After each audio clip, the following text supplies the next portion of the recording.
Hi, my name's Martin Goosey, and you're listening to a British Council Madrid Teachers Conference 2014 podcast. I have a couple of this year's speakers with me, and the first thing I'll do is ask them to introduce themselves. Hi, my name's Devin. I work here at the British Council, Young Learners Madrid. I've been here since 2010. My current interests are learner autonomy and motivation, and multiple intelligences. Right, okay. Hi, my name's Ali Smith. I work at Madrid Young Learners as well as Senior Teacher of Teacher Development and the Junior Department. I'm really interested in using sort of stories and drama and pronunciation. Okay. And you're going to speak about drama, is that right? What's the title of your talk? The title of my talk is Drama, Giving Students Real Practice. Right, okay. And Devin, you're doing a couple of talks, aren't you? But what are they? I think the one we're interested in today is called If Music Be the Fruits of Love, using songs in an ELT classroom. And I'm also talking about the European language portfolio. Right, okay. But drama, songs, are these topics that you think are specific to the teaching of young learners? We work in a young learners centre, but do you think they have broader applications?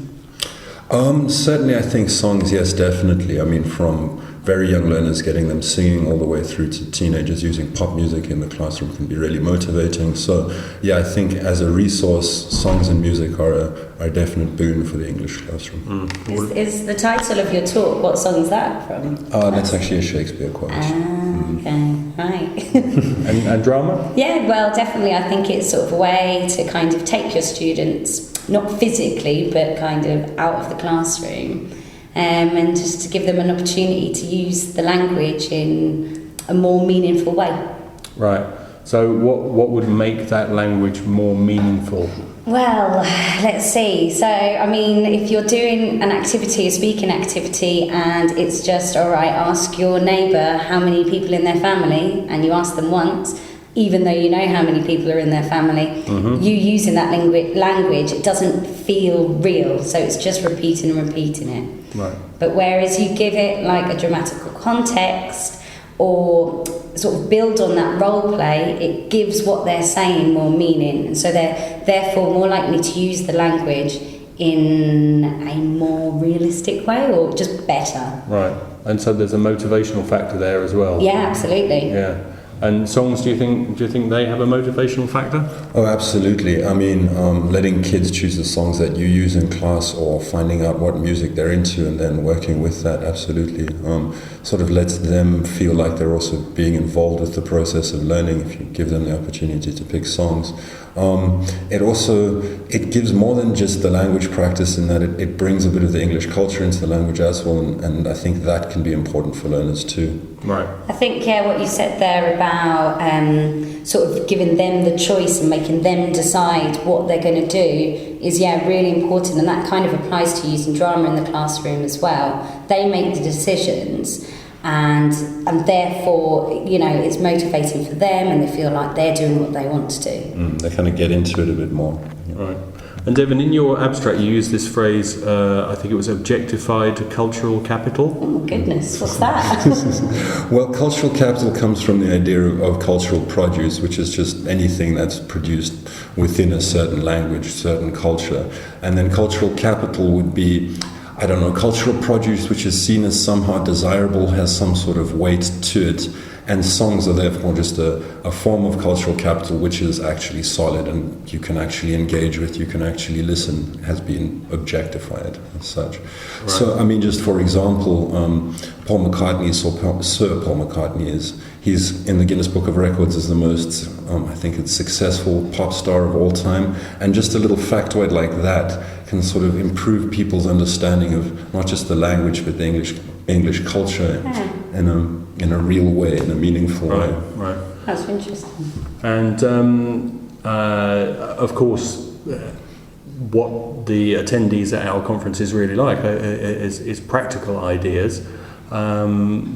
Hopefully you'll be giving them plenty of practical ideas in your sessions. Absolutely. Yeah, absolutely, definitely. Ali, could you give us an example of something that you... Okay, so the way that I'm going to kind of look at it is we're not going to do the whole session on creating a play.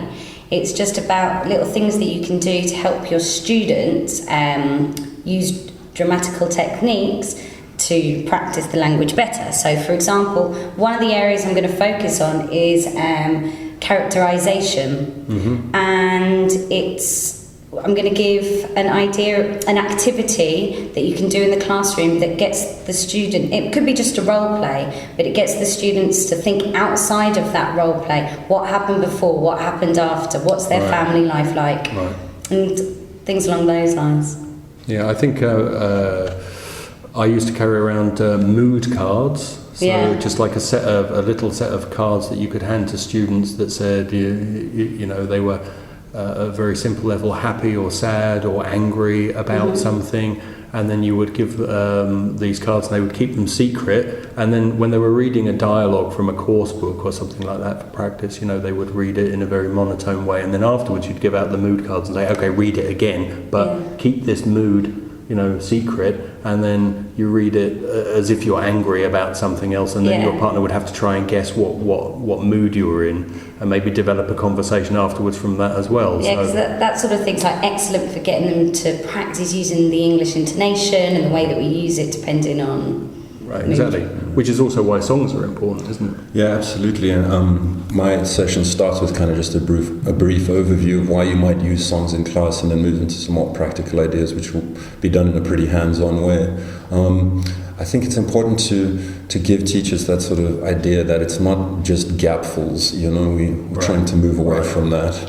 Right. Will they get an opportunity to have a bit of a sing-song? Possibly. I mean, you don't want to force people to do things that they're not comfortable with, but yeah. So you won't be taking a tambourine and a guitar in with you? No, I personally don't play any instruments. Right, okay, well that's even better then, because I think a lot of teachers don't. Okay, right. So then to wrap up, I'd just like to remind our listeners that the conference is on September the 27th at the British Council School in Somos Aguas. If you go to our website, you'll find a lot more information about how to get there and how to register and so on and so forth. But if you're interested in Ali's ideas and Devin's ideas, please do come along and attend their sessions. I'm sure you'll get a lot out of it. And thanks to both of you for taking the time to speak to us. Thank you. Hope to see you there.